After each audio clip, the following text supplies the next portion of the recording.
question is how much planning goes into this, to sum it up. Said a lot of other things. Did everyone hear that? Or? Yeah. Okay, great. I heard it back.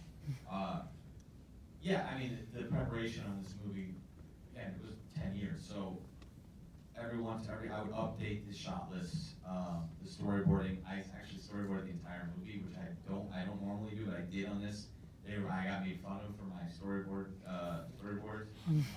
but I needed them, and so I had like 3 kind of checks and balances, and then obviously we worked with this incredible cinematographer on this movie called Darius Kanji, and he was very adamant about, he's amazing, and he was adamant. We went through the entire film a few times, and he was really responsive to the faces of the film, and we let him know immediately when he was building out his crew.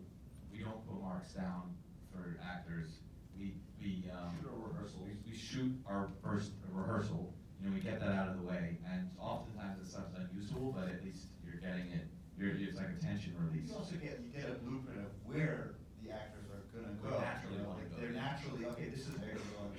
Yeah, it's like all that we plan so much, and then you kind of let this kind of idea of openness exist, and then you adjust around like the movement of the actors. I think Sandler, we did so many readings of the script internally with just like a core group of people where we all played versions of the characters, and then we would film so many. The audition process for a lot of people was very rigorous. We did a lot of filming where we did different styles, where we would have strict scripted scenarios, and then we would have completely open improv scenarios, and then we would combine the two. And we did those so many times that they became rehearsals, because at one point they just actually were rehearsals. We just didn't tell the actors they got the part yet. They just thought they were still auditioning, and because it was meaningful for us, because we would experience them and then go back and rewrite the script. It's like, ooh, that was interesting what this person did naturally.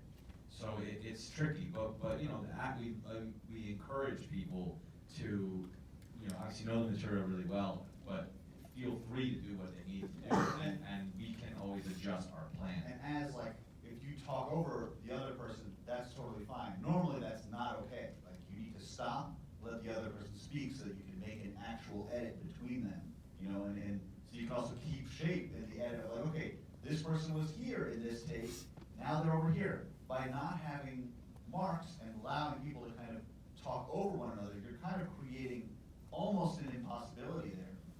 But we knew that the performances were so important. And you kind of have to give that freedom of thought for them, just like, okay, it just allowed, like if I don't have to worry about waiting for him to finish, it kind of creates a more believability, and it is kind of, it's almost like a trick that your eye is like, oh, okay, this is real, this is all actually happening. And that's just all the stuff on the stage, everything in the showroom and all that stuff is built on the stage in Long Island. And